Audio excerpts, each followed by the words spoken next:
Hey, in today's video, I'm going to walk you through my step-by-step plan to lose weight on a plant-based diet so you can just copy me. If I was starting from scratch several years ago, as I was 20, 25, 30 pounds heavier than I am today, these are, well, not everything that you need to know necessarily, because I've got 300 plus videos on my channel realistically, but certainly today I'm going to share with you the 8 steps that I'd really be focused on, quite obsessively, frankly, to get myself up and running with this incredible approach to nutrition. Get that scale dropping. Let's lose between 4 and 8 pounds per month. Promote some really healthy, non-extreme, therefore likely more sustainable weight loss. This is exactly what I'd be doing. First of all, though, before we do that, if you're new, this is what we do. It's the meal of the day. I've got one of the big macro balanced diverse Buddha bowls here. We've got, you're not going to see it, but there's a huge bed of watercress under oil. If you're thinking, where are the greens, Rye? You love your greens. Where are the greens, Rye? They're there. You ain't catching me out today, Sonny Jim. They're there. But we've also got some bulgur wheat, some red bell pepper,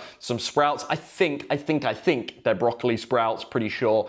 We've got some tofu, of course, the baked tofu in nutritional yeast, a bit of tamari. What's this? Pickled red cabbage, sauerkraut, couple of red kidney beans left over from those that I didn't use yesterday. Bunch of cherry toms here, some shredded carrots. I don't know how well you'll even be able to see all of this. There's some hemp seeds sprinkled on. And then it's a pretty perfect meal, I would suggest, nutritionally and enjoyment-wise, but it's a little bit dry. So once we're done here, we're either using the balsamic vinegar and the hot sauce, and I'm gonna smash this down. I'm gonna nosh this down. So that's the meal of the day. Step number 1 then, that I'd follow if I was starting from scratch and I wanted to lose weight on a plant-based diet.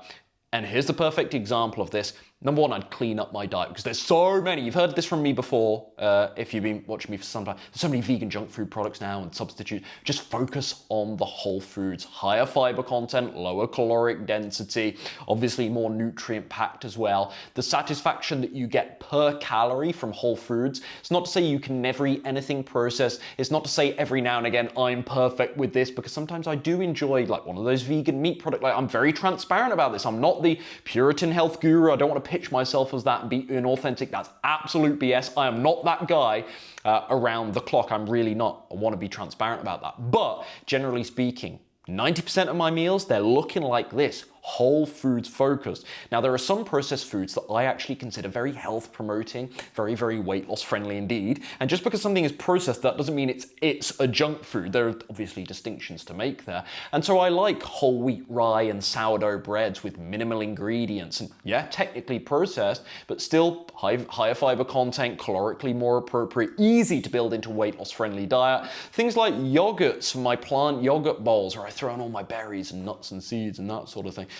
Like, there's some healthy cereal options, like some bran flakes. Muesli's not really processed, it's mostly kind of whole foodsy, but you catch my drift. Some of the pasta, whole wheat pasta or a bean chickpea pasta products, I like these and I eat these things multiple times per week, and they're part of a very whole foods friendly plant-based diet. So I don't consider these junk foods. I just want to make that distinction very, very clear.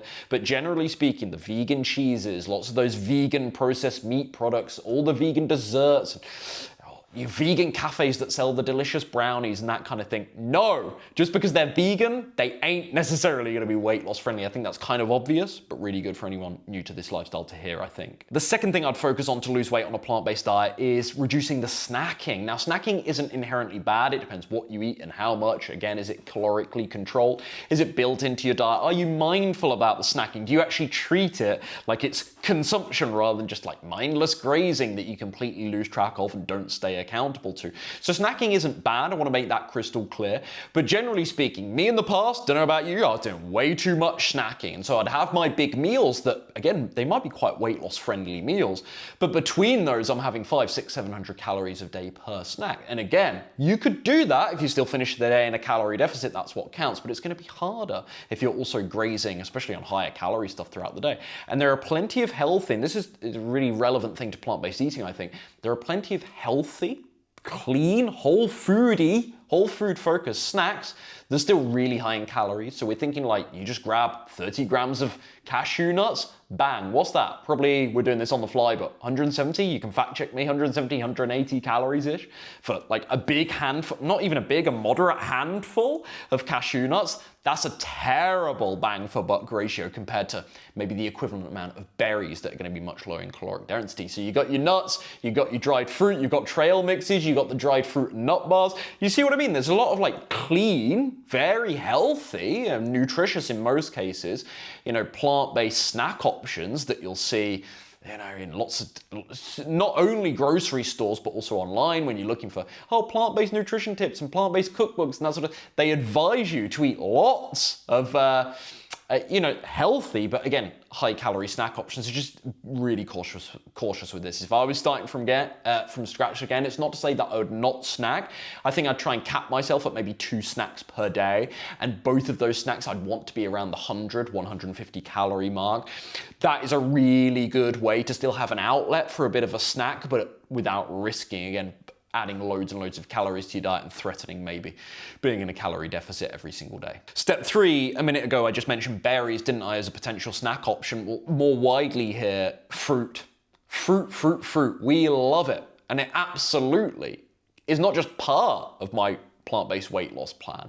It's actually a huge component, huge advantage to my plant-based weight loss plan. And I don't agree to any extent with this sugar nonsense. It's far more nuanced than that. Fruit, and I've covered this in other videos, so we're not opening that can of worms here. You can hear my whole argument and rationale on why fruit is not even remotely comparable to sodas and candies and other very processed foods that have added refined sugars in rather than fruit. You can hear that in other videos, what I'm trying to say, but why I love it, to summarize, low caloric density, high fiber content, amazing combination. You get really full and satisfied from fruit, especially, and this is a pro tip, the more water-rich fruits. I mentioned berries. I'll also extend this to melon, especially watermelon, and citrus fruits. These have a really high water content, therefore lower calories. It's not to say more starchy fruits like bananas and mangoes arbitrarily then bad for weight loss. No. It's just kind of a scale of calorie density and how effective these foods can be to kind of keep your calories low. And I really like, on that note, the berries, melon, not just watermelon, but cantaloupe, honeydew, what else is there? But all types of lemon, frankly. And citrus fruits, oranges, kiwis, great for this. Step number 4 to lose weight on a plant-based diet. Whilst I've just spoken very highly about some very specific fruits that I like, and earlier on giving you that kind of spiel about focusing mostly on whole plant foods and not the vegan junk food alternatives. It's really critical that I say, and this is why step number 4, if you want to lose fat, and I've kind of indicated this, you need to finish each day rather consistently in a calorie deficit. And that's going to make or break your success. I think what a lot of people do is they put ingredients in their diet under the microscope, when really it's just the totality of calories that you're consuming every day that are going to dictate your success, rather than, it's the bananas, or it's the bread, it's the healthy bread product that's stopping me losing weight. You're just eating too many calories overall. And of course, some foods might contribute to your calorie intake more than others, and so they might need a caution, a wariness, and adjustment, yes. But it's really important that you don't single out particular ingredients as being deal breakers or deal makers for your success. That's what I'm trying to say, and that's step number 4. What I will say, though, is I want to give you 2 or 3, as I've just said that, I'm going to give you 2 or 3 more foods, like the berries, for example, that I just think are highly effective, in my experience, for fat loss, for weight loss on a plant-based diet. It's these: beans, potatoes, and rolled oats. Now, the list can go on and on, but why do I like these 3? Not only are they satisfying staples that have been ever present in my diet for years now, and so I can't help but observe the trend of getting into better shape eating lots of these foods. I'm simply saying there's a correlation there, putting 2 and 2 together. These 3 things in particular: Beans, unbelievable fiber content. I get so full from beans, even more full than I do from the calorie equivalent amount of tofu. I love beans. I find them so satisfying, good source of plant protein. Potatoes versus, I like rice. I really do like rice. I probably actually like rice more than potato. But the calorie to satisfaction content ratio of white potato, especially sweet potato less so, trumps, for me personally, rice, whether it's white or brown rice, because I don't actually have a problem with white rice, which may come as a slight surprise to you. Again, different video for a different day to discuss that topic because it is quite interesting. But potatoes versus rice, from a fat loss perspective, from a staying every day in a calorie deficit perspective, I can lose lots of weight tomorrow if I want to, eating white or brown rice. But potato allows me to get more volume for the same calorie amount in the rice. Does that make sense? So I can eat more and I get more satisfied because I'm eating more. And there is just something nice, hearty and warming about the potato as well that I don't necessarily get in the same way from rice, that I can just eat mountains. If it's got soy sauce on as well, I can just eat mountains and mountains of rice and suddenly I've eaten 800 calories of rice. I can't do that with potato as easily. And so that's a massive hack. Potato is very self-limiting. It's a massive hack from a weight loss perspective. And what were the other? Rolled oats. So I often use quick oats. I do like steel cut oats, but for me, a big hearty dish of oatmeal in the morning that uses rolled oats, I'm good for 5 or 6 hours. It's incredible how much they fill me up. Now again, it depends what you put on them. You can take the calories up by adding nut butters and chopped medjool dates, that sort of thing. And it's not to say you need to necessarily completely avoid those things if you want to lose weight. But I just want to say, just because oats are good, it doesn't mean your oatmeal is necessarily a weight loss friendly oatmeal dish. So I want to make that distinction. But those are a couple of the foods anyway, 3 of the foods that I just find so effective for being in a calorie deficit, therefore subsequently losing weight on a plant-based diet. Beans, potatoes, and the rolled oats. Love them. Step number 5, I think, is fairly obvious, so we don't need to spend too long on it here, but it's a source of excess calories, quite obviously, but not only that, it can subsequently lead to poorer food choices by breaking your discipline a little bit, changing your inhibitions, you know what I'm gonna say now, and maybe adjusting your cravings slightly in the moment. And sort of environmentally, the sort of places you're in when you have this particular item, it's so easy to get tempted by other things in that environment. You know what I'm gonna say, it's booze, it's alcohol, getting rid of excess alcohol. Again, this calorie deficit thing, not to keep going on about it, I've made the point now, it does trump all, it does usurp everything else. So it's not to say you couldn't have a glass of wine every now and again, a G&T, and I'm not perfect with those things. I'm very transparent about my consumption of alcohol, albeit rare. I own up to it. I'm very honest that I do occasionally have a cocktail, very rarely a beer nowadays, but like a nice G&T, an old fashioned, bit of whiskey, every now and again, every once in a while. But I can't say that it's a good thing or a healthy thing. And again, yeah, the excess calories not only. So yeah, get rid where you best can is the obvious advice, but I guess I'm kind of leaving, it's the reading between the lines there, I guess I'm leaving some wiggle room to suggest that, look, you can make alcohol work, but bloody hell, at least try and reduce it. Step number 6 I'd follow if I wanted to lose weight on a plant-based diet tomorrow, but frankly, I'm doing this already now. Like, even though I'm just in maintenance mode, I still do this now. At least 30 to 40% of my lunches and dinners, vegetables, at least 30 to 40%, the same amount of my breakfasts are fruit, because I tend to like my breakfast to be a little bit more sweet. And that's quite a good rule of thumb. Now, even if 30 to 40% of the volume of your dish is vegetables, that isn't to say that the rest of the dish, again, is gonna be, you know, a weight loss promoting meal. But it is a good rule of thumb.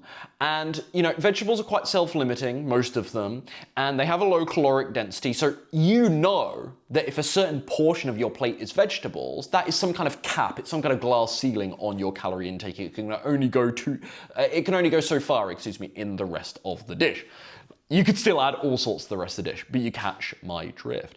Actually, this meal here, by example, is probably a terrible example because it looks more like, not calorically, but volume-wise, it's more like 60%, I would say, veg here, because we've only got we've got the fat source, we've got the carbohydrate source. Yeah, so it's probably more like 50, 60%.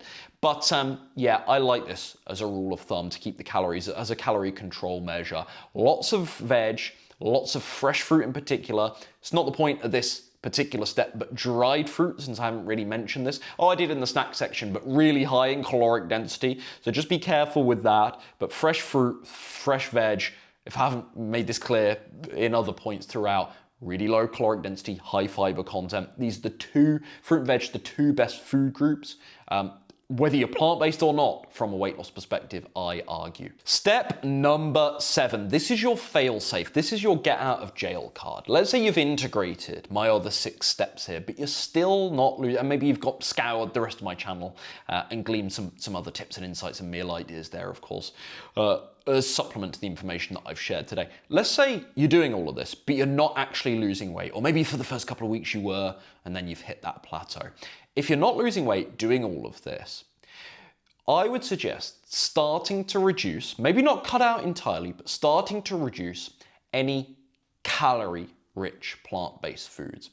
I've mentioned lots of them already. I just mentioned dried fruit, didn't I? Things like medjool dates and raisins, dried mango, dried apricots. These have a much higher caloric density because the water is extracted, quite obviously, from the fresh fruit. You probably know this already. We're also including the likes of our nuts and seeds, which, yeah, very easy to just 100, 150 calories gone like that. Nut butter is another one that people really risk overeating with because it's just there, it's the jar.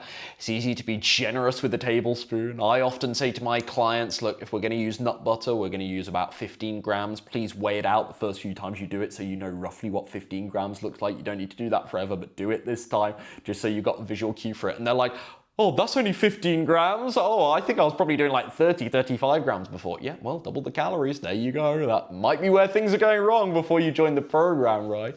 So yeah, just be mindful that there are lots of whole foods that still have quite a high caloric density, I suppose is the point here. And if you were hitting a plateau, following all of my other rules here, I'd start looking at those first. It's not to say those things should go because they could be an important source of nutrients. Like you don't necessarily want to get rid of the nuts and seeds because they're the source of omegas. You don't necessarily want to have to get rid completely of avocado for all the nutrients that wonderful avocado contains. But if you're using loads of this stuff per day and you stop losing weight, to me it's very obvious what needs to change first. Keep the lower calorie density plant-based foods intact, like the fruits, the vegetables, the legumes, the whole grains, tubers like potato, sweet potato, everything else, berries, everything else I've spoken about today. Start with those more calorie-rich options, obviously, because only a small little handful of those things gives all of these calories versus the other stuff, the lower calorie stuff, where you can eat big volumes and feel more satisfied. And lastly, number 8, it's like the boring one. It's kind of the righteous one. It's the thing that needs to be included, but nobody really wants to hear. It's a little bit condescending, but please, for the love of all things great and good in the universe, be damn patient for once in your little gremlin life. And look, I'm holding up a mirror to myself as I say this to you because I've been a little instant gratification gremlin with dieting and weight loss in the past many, many times over, and I still flirt with it now. I resist it, but I still flirt with it now. You need to be patient. Like, weight loss on a plant-based diet works the same way as it does for non-vegans. This way of eating, I think, is a massive advantage from a weight loss perspective for so many reasons, but it is still the same physiological process that actually needs to happen to lose body fat. Calorie deficit and time. Calorie deficit and repetition. That's the only way you're going to get there. Don't rush it just for fast results. Don't give up in times where you get slow results either. Stay the course. And there's a fix for everything. I said this in another video recently, there's a fix for everything. If your weight loss is a little bit slower, you can speed it up with one or various methods that I've talked about today or in other videos. If you're having gas, bloating, and digestive discomfort, which can be quite natural when you suddenly increase your fiber content, you're eating loads of cruciferous vegetables, maybe legumes cause you a little bit of a reaction, but there's a fix for that. You don't just need to give up. Oh, I've got to eat out. I've been doing really well with my meals at home, right, but now I've got to eat out. Well, just find the better options on the menu. Stick to those more salad-based, the salads, the soups. Maybe there's a place you can go for sushi. These tend to be more calorically appropriate. There's less oil, less other invisible calories involved. You can make, or maybe you skip your snack that day. I don't want to give people too many rules for sort of compensation because people can handle that quite poorly in my experience, unless you're working with me one-on-one and I can advise how to manipulate all of these things, obviously. So I don't really want to do that on the internet too much, but if you know you're going to have a more, the point is directionally, if you know you're going to have a more rich, indulgent meal out, maybe you skip your afternoon snack to spare those calories. You get what I mean? Checks and balances. So there's a way, what I'm trying to say is there's a way to work through everything. Every scenario that comes up, but people sometimes just want to quit and they use these things as another excuse to quit. Well, I really did try this time. Yeah, but did you? Were you still a little bit you tried it for 5 days. Come on, let's push through. We can fix all of these things. So it's so important that you be patient. Plant-based is amazing. It's been amazing for me. Is it a magic pill? Is it a silver bullet? Is it absolutely faultless? No, of course not, but you can work everything out along the way, as I have done. Otherwise, I wouldn't be here 10 years later still doing this. Right? If anything was too problematic, case in point, I wouldn't be here. And it's not to say me as a case study, I've had to encounter every problem and fix everything, therefore you'll never have any single problem. That's not necessarily what I'm saying, so I've got to be careful with my language on that. But just as a case study for longevity with this and not giving up too soon and not giving up when the going gets tough, this has, in the end, well, not in the end, it happened from day one, but it has absolutely changed my life. But it's not to say there weren't challenges, I suppose would be my point. Now, if you like my game plan here, and you resonate very much with my way of doing plant-based, and you do want to lose some weight yourself, but you kind of want to eliminate all the guesswork, and even listening to my rules here, even though it might have helped you in some way, it's still a little bit overwhelming. And you'd rather just have me say, this is exactly what and how much you're going to eat to lose weight on a plant-based diet. Hey, here's your exercise plan, do this, tell me if there's any problems. And then to actually, this is the important part, keep you accountable. So you actually stay consistent this time and you don't flake out on day 5. Keep you accountable every step of the way. If you want some help with all of this, it's exactly what I do for my personal clients inside Vegan, Slim and Sustain. Complete the form at the link below for all the details there. Be a pleasure to see if we're a good fit to work together. See you in the next video.